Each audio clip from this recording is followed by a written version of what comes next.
Yes, friends. Now, a new method, a new concept we are going to learn, that is how to represent a number on a number line using successive magnification. This is just a concept.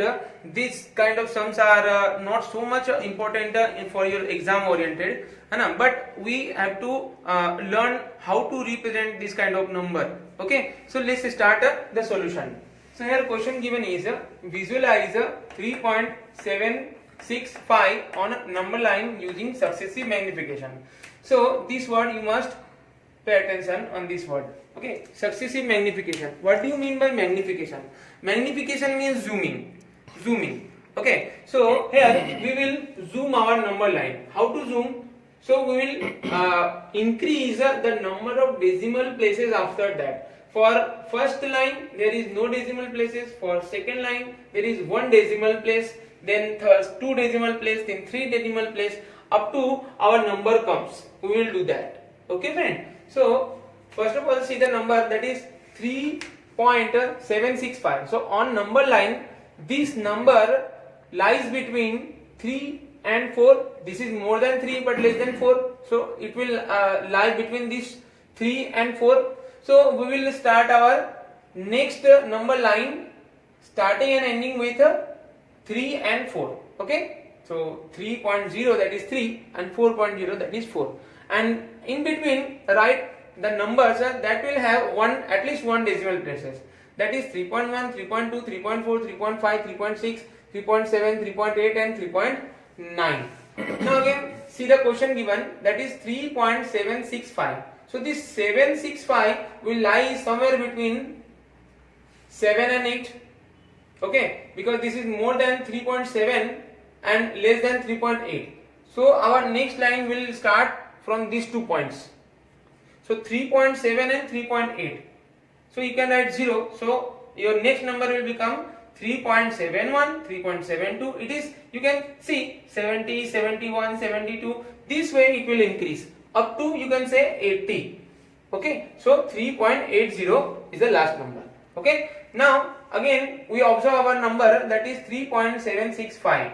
so that will lie somewhere between our number is more than 3.76 but less than 3.77.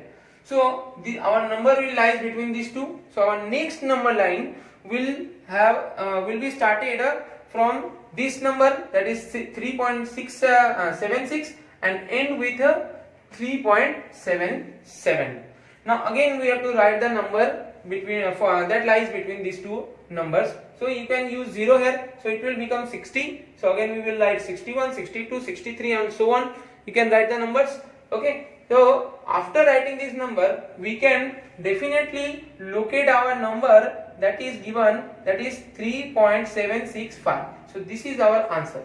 This pattern of question is not so important on the point of view of your exam, but still you must know how to represent in successive magnification method. Okay friend, let's start our next exercise 1.5. It is very simple, very short exercise, so we will see it quickly. First of all we have to classify the following numbers as rational or irrational. So we have already discussed what is rational and irrational. So there is only one condition of a number to being irrational number, is that it is non-terminating and non-repeating.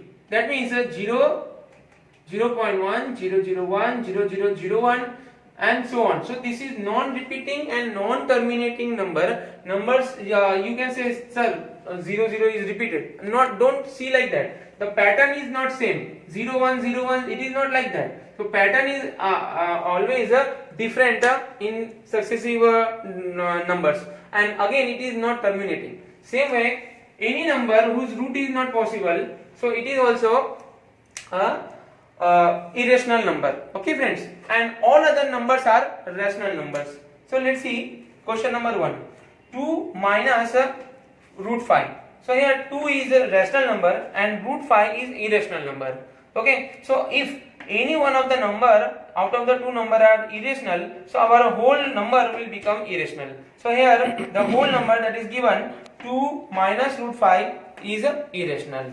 Okay, next see next question. 3 plus root 23 in bracket and outside bracket minus root 23. So we know first of all we have to remove the bracket. So here we will write 3 plus root 3 minus root 3. So now we can cancel this root 23. So our answer is 3. And you know 3 is a rational number. So that means if the question we can solve it. So first of all you solve the question and then see it is rational or irrational. Okay. Next another example. Question 3. That is 2 root 7 upon 7 root 7. So 7 root 7 will be eliminated and your final answer is 2 by 7. Now 2 by 7 means we have to divide 2 by 7. So if you going to divide, so you have to do this division. So after doing this division, you can see at one point the number will start repeating. Okay. So now this whole number is repeated. Now whole sequence is repeated again and again. It is non-terminating. Still the numbers are repeated. So it is a rational number. Okay, friend. Rational number.